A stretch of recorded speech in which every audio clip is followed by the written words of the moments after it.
नमो बुद्धाय, जय भीम, नमस्कार। मेरा नाम रविंद्र कुमार है। आज बाबा साहब डॉक्टर अंबेडकर द्वारा रचित पुस्तक लॉर्ड बुद्धा एंड हिज धम्मा अर्थात भगवान बुद्ध और उनका धम्म का एपिसोड नंबर 8 में आज प्रस्तुत कर रहा हूं।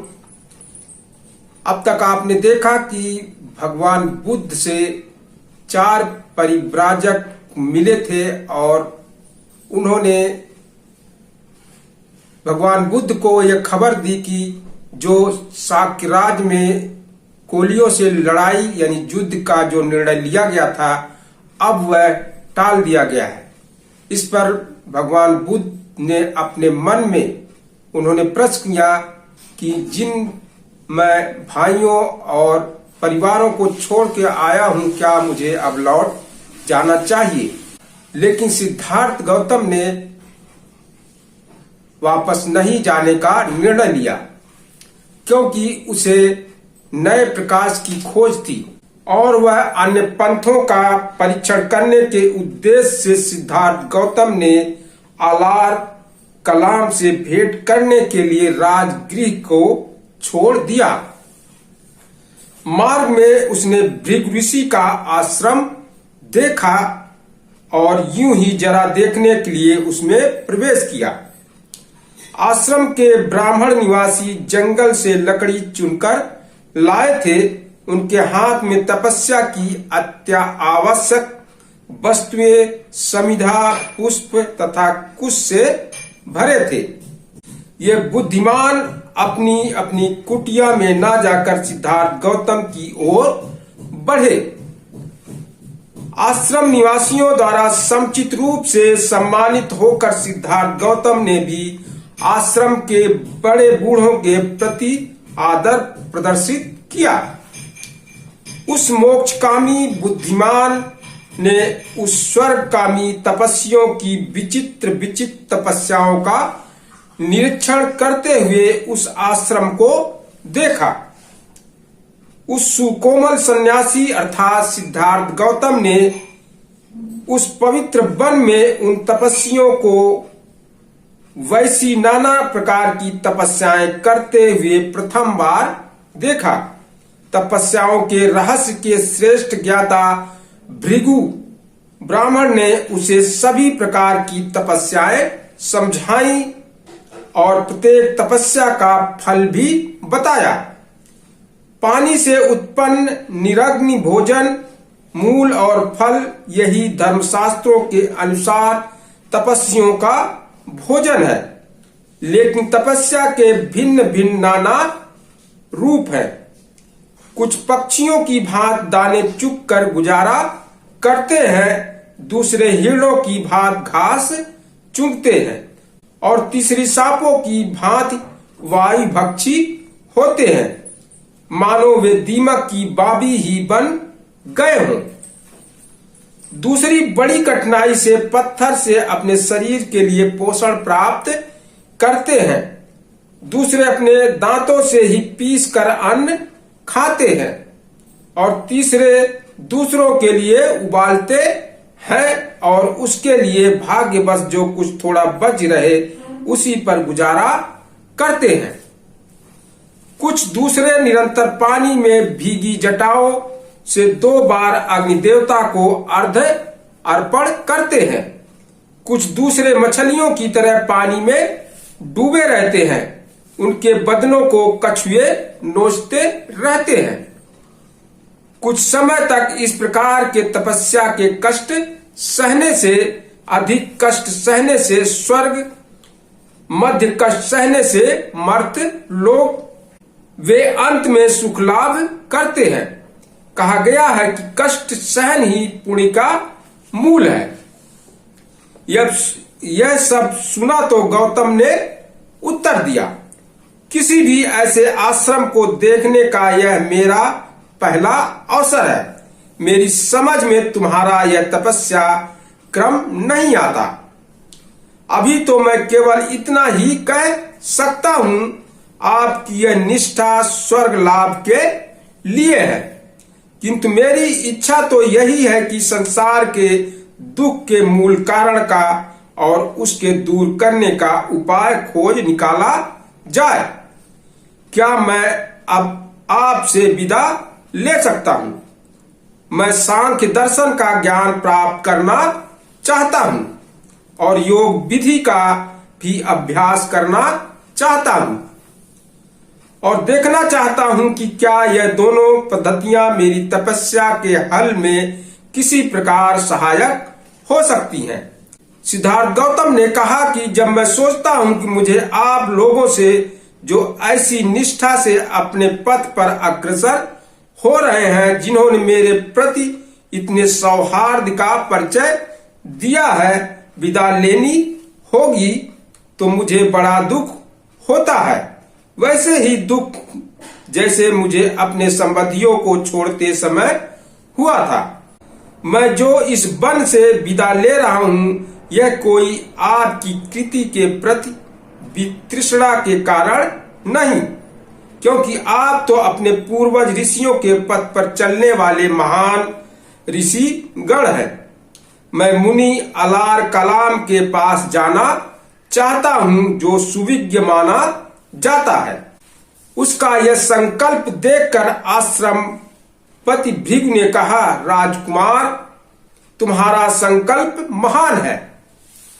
तुमने तरुण होने के बावजूद स्वर्ग सुख और मोक्ष के बारे में गंभीरता से विचार कर लिया है और तुम स्वर्ग सुख के स्थान पर मोक्ष लाभ करना चाहते हो। तुम निस्संदेह वीर हो। यदि जैसा तुम कहते हो यही तुम्हारा दृढ़ निश्चय हो तो शीघ्र विंध्य प्रदेश को जाओ। वहीं वह मुनि अलार कलाम रहता है, जो निरपेक्ष सुख के रहस्य का ज्ञाता है। उससे तुम मार्ग का ज्ञान प्राप्त करोगे, लेकिन जहां तक मैं देख सकता हूं तुम वहां भी ना रुकोगे। तुम उसके सिद्धांत की भी जानकारी प्राप्त कर और आगे बढ़ जाओगे। गौतम ने उसका धन्यवाद किया और ऋषि मंडली के प्रति आभार प्रदर्शित कर वहां से विदा हुआ। वे ऋषिगण भी उसके प्रति यथोयोग्य सत्कार सम्मान की भावना से प्रदर्शित कर पुनः तपस्या करने के निमित्त वन में जा दाखिल हुए। भृगु ऋषि के आश्रम से विदा ले चुकने के बाद सिद्धार्थ गौतम अलार कलाम के आश्रम का पता लगाने के लिए निकल पड़ा। अलार कलाम उस समय वैशाली में ठहरा हुआ था। गौतम उधर गए। वैशाली पहुंचकर वह उनके आश्रम में पहुंचे। अलार कलाम के पास पहुंचकर उन्होंने कहा कि मैं आपके सिद्धांत और अभ्यास में दीक्षित होना चाहता हूं। अलार कलाम ने उत्तर दिया, तुम्हारा स्वागत है। मेरा सिद्धांत ऐसा है कि तुम्हारे जैसे बुद्धिमान आदमी इसे अचिरकाल में भी स्वयं समझ ले सकता है, मेरे सिद्धांत का साक्षात कर सकता है और तदनुसार जीवन बिताने लग सकता है। निश्चय से तुम ऊंची से ऊंची शिक्षा ग्रहण करने के पात्र हो। अलार कलाम के ये सब सुनकर राजकुमार सिद्धार्थ बहुत प्रसन्न हुआ। उसने उत्तर दिया, इस असीम करुणा के कारण जो आप मेरे प्रति दिखा रहे हैं, सदोष होने पर भी मुझे लगता है कि ये निर्दोष है। क्या आप कृपा कर मुझे अपना सिद्धांत बताएंगे? अलार कलाम बोला, तुम्हारे शील, तुम्हारे चरित्र और तुम्हारे दृढ़ निश्चय का मेरे मन पर ऐसा प्रभाव पड़ा है कि ये तुम्हारी पात्रता जांचने के लिए तुम्हारी कोई परीक्षा नहीं लेना चाहता। हे सुनने वालों में श्रेष्ठ, हमारे सिद्धांत को सुनो।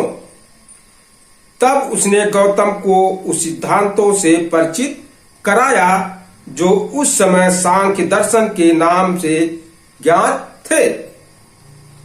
प्रवचन की समाप्ति पर अलार कलाम ने कहा, गौतम, बस इतने ही हमारे सिद्धांत है।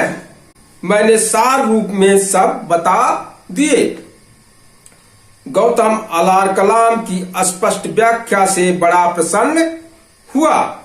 जिस समय सिद्धार्थ गौतम अपनी समस्या का हल ढूंढ निकालने के लिए नाना प्रकार के परीक्षण करने में लगा हुआ था, उसे विचार आया कि वह समाधि लगाने का ढंग भी क्यों ना सीख ले। ध्यान मार्ग की 3 पद्धतियां प्रचलित थीं। तीनों पद्धतियों में एक बात समान थी। तीनों की मान्यता थी कि सांस पर काबू पा लेने से चित्त की एकाग्रता सिद्ध हो जाती है। सांस को बस में रखने के लिए एक पद्धति आनापानासति कहलाती थी। सांस को बस में रखने की एक दूसरी पद्धति प्रचलित थी जो प्राणायाम कहलाती थी।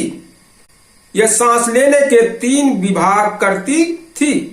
पूरक, अंदर सांस खींचना, कुंभक, सांस को अंदर रोके रहना, रेचक, सांस को बाहर निकाल देना। सांस को बस में करने का एक और तीसरा मार्ग समाधि मार्ग कहलाता था। अलार कलाम ध्यान मार्ग में निष्णात समझा जाता था। सिद्धार्थ गौतम को लगा यह अच्छा होगा कि यदि यह अलार कलाम की देख रेख में ध्यान मार्ग का कुछ अभ्यास कर ले। इसलिए उसने अलार कलाम से बातचीत की और प्रार्थना की कि वह कृपा उसे ध्यान मार्ग का अभ्यास करा दे। अलार कलाम का उत्तर था, बड़ी खुशी से। अलार कलाम ने उसे अपने ध्यान मार्ग की विधि सिखाई। इसकी 7 सीढ़ियां थीं। सिद्धार्थ गौतम ने इस विधि का नियमित रूप से प्रतिदिन अभ्यास किया। इस विधि का पूरा अधिकार कर चुकने के बाद गौतम ने पूछा, क्या सीखने के लिए कुछ और शेष है? अलार कलाम का उत्तर था, मित्र नहीं, इसके अतिरिक्त मेरे पास सिखाने के लिए और कुछ नहीं है। सिद्धार्थ गौतम ने अलार कलाम से विदा ली। गौतम ने उद्दत रामपुत्र नाम के एक दूसरे योगी के बारे में सुना जिनकी ख्याति थी कि उसने एक ऐसी ध्यान विधि का आविष्कार किया है कि उससे ध्यानी अलार कलाम की ध्यान विधि की अपेक्षा एक सीढ़ी ऊपर चढ़ जाता है। गौतम ने सोचा कि यह विधि भी सीखकर योगी की अंतिम अवस्था तक पहुंचना चाहिए। तदनुसार वह उद्दक रामपुत्र के आश्रम में पहुंचा और उसके कथनानुसार योगाभ्यास आरंभ किया। थोड़ी देर में ही गौतम ने उद्दक रामपुत्र के 8वें दर्जे तक भी अधिकार प्राप्त कर लिया। उद्दक रामपुत्र की ध्यान विधि को पूर्ण रूप से हस्तगत करने के अनंतर सिद्धार्थ गौतम ने उससे भी वही प्रश्न पूछा जो अलार कलाम से पूछा था, क्या आगे कुछ और भी सीखना शेष है? उद्दक रामपुत्र का उत्तर भी पूर्ववत ही था, मित्र, इसके अतिरिक्त तुझे सिखाने के लिए और मेरे पास कुछ नहीं है। अलार कलाम और उद्दत रामपुत्र दोनों ध्यानाचार्य के रूप में कौशल जनपद में प्रसिद्ध थे, लेकिन गौतम ने सुना था कि मगध जनपद में भी वैसे ही ध्यानाचार्य है। उसने सोचा कि उसे उनकी भी विधि सीख लेनी चाहिए। तदनुसार सिद्धार्थ गौतम मगध गया। उसने देखा कि यद्यपि उनकी भी ध्यान विधि का आधार सांस पर काबू पाना ही था, तो भी जो ध्यान विधि कौशल जनपद में प्रचलित थी उससे वह सर्वथा भिन्न थी। इस ध्यान विधि की विशेषता यह थी कि यह सांस सर्वथा निरोध कर चित्त को एकाग्रता का संपादन करती थी। सिद्धार्थ गौतम ने यह विधि सीखी, तब उसने सांस को रोककर चित्त को एकाग्र करने का प्रयास किया। तो उसने देखा कि उसके कानों में से बड़ी तीव्र आवाज आती है और अपना सिर उसे ऐसा प्रतीत होने लगा मानो कोई तेज चाकू से चीर रहा हो। यह बड़ी कष्टदायक विधि थी, लेकिन गौतम ने इस पर भी अधिकार प्राप्त कर लिया। इस प्रकार सिद्धार्थ गौतम ने समाधि मार्ग का अभ्यास किया। गौतम ने सांख्य मार्ग तथा समाधि मार्ग का परीक्षण कर लिया था, लेकिन वह तपस्याचार का परीक्षण बिना किए ही भृगुओं के आश्रम से चला आया था। उसे लगा कि इसके बारे में भी उसका स्वानुभाव होना चाहिए ताकि वह अधिकार से इसकी चर्चा कर सके। तदनुसार सिद्धार्थ गौतम गया पहुंचा। वहां पहुंचकर सबसे पहले उसने घूम फिर कर आसपास का इलाका देखा।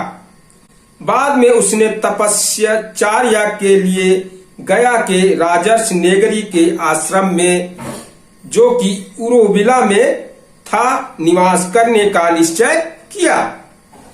तपस्याचार के लिए निरंजरा नदी के तट पर यह एकांत स्थान था।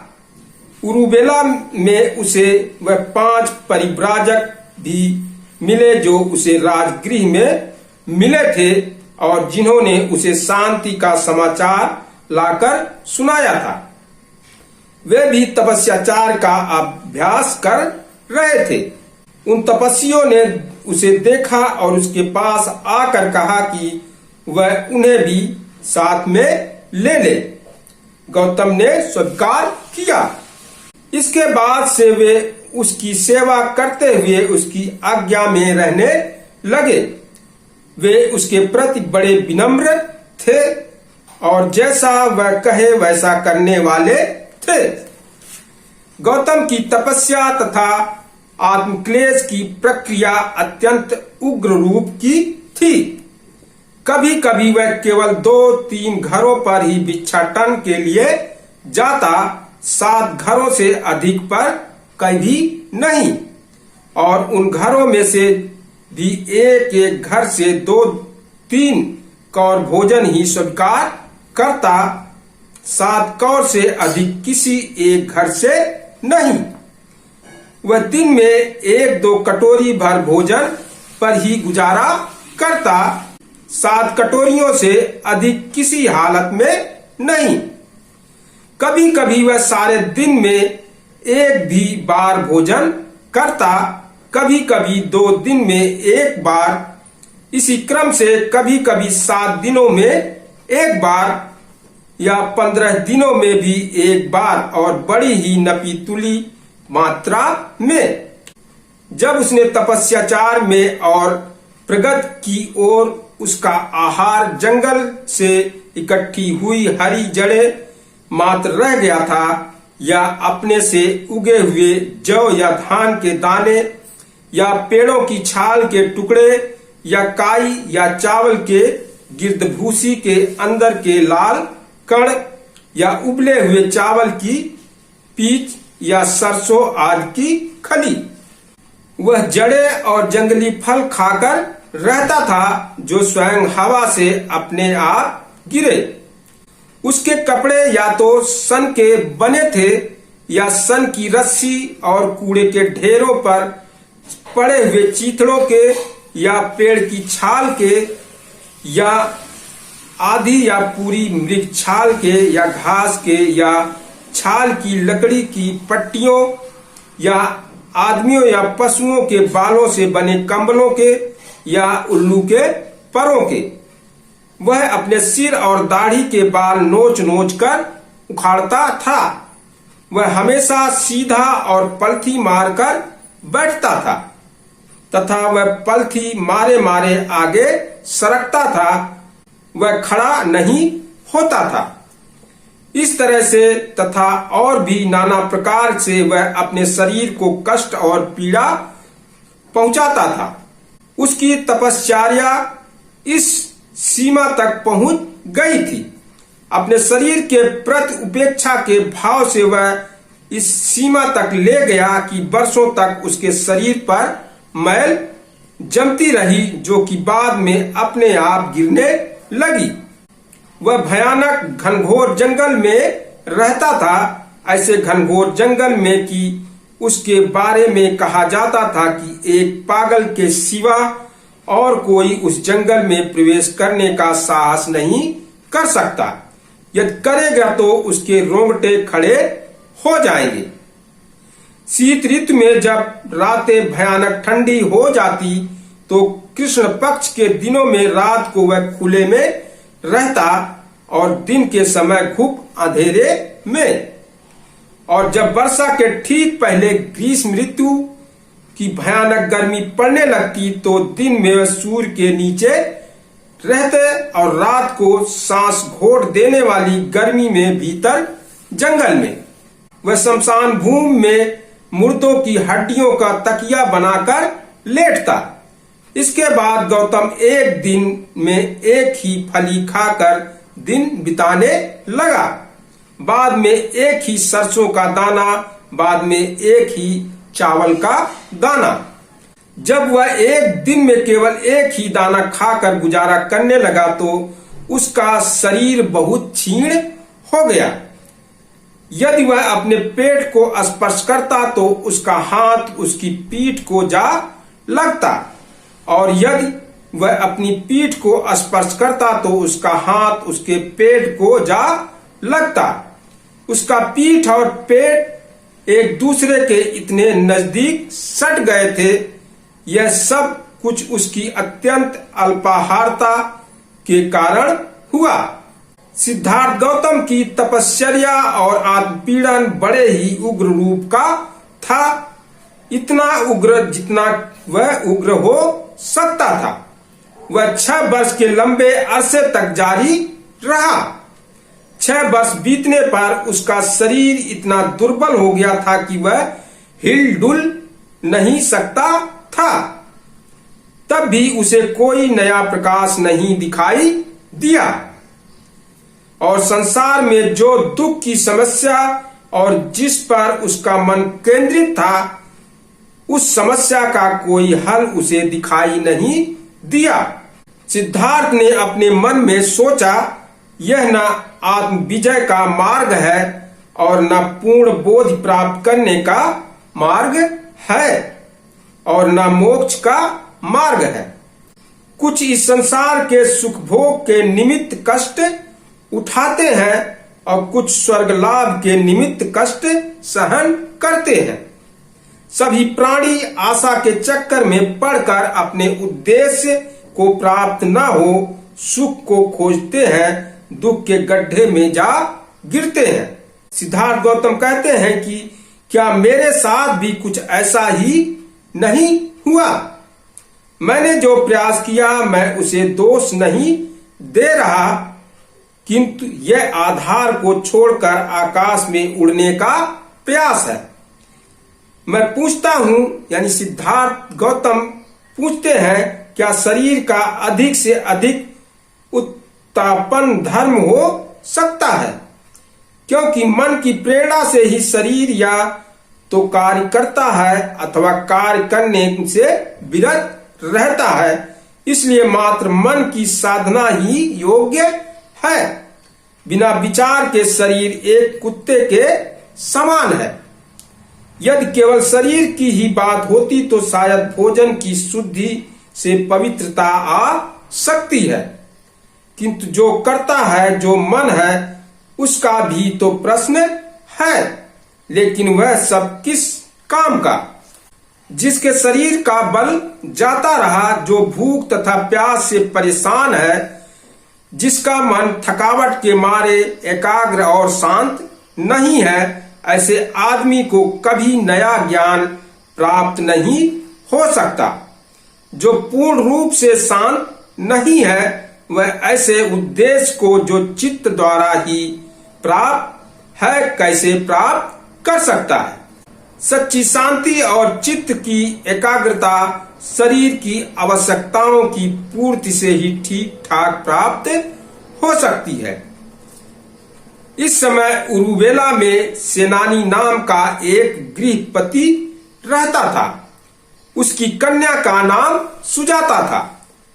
सुजाता ने एक नए वृक्ष के प्रति मिन्नत मान रखी थी और यदि उसे पुत्र लाभ हो तो प्रतिवर्ष भेंट चढ़ाने का संकल्प किया था। क्योंकि उसकी इच्छा पूर्ण हुई थी, इसलिए उसने अपनी पूर्णा नाम की दासी को पूजा स्थली तैयार करने के लिए भेजा था। गौतम को नवग्रोथ वृक्ष के नीचे बैठा देखकर गुंडा ने सोचा आज वृक्ष देवता ही साकार हो गया। सुजाता स्वयं आई और उसने अपनी बनाई हुई खीर स्वर्ण पात्र यानी सोने के बर्तन में सिद्धार्थ गौतम को अर्पण की। सिद्धार्थ गौतम ने स्वर्ण पात्र लिया और सुपतिठत नाम के नदी घाट पर स्नान करने के अनंतर भोजन ग्रहण किया। इस प्रकार उसकी तपश्चर्या का अंत हुआ। जो 5 परिव्राजक सिद्धार्थ गौतम के साथ थे वे उससे रुष्ट हो गए, क्योंकि उसने तपस्वी तथा आत्मपीड़न के जीवन का परित्याग कर दिया था। सिद्धार्थ गौतम को छोड़कर चले गए।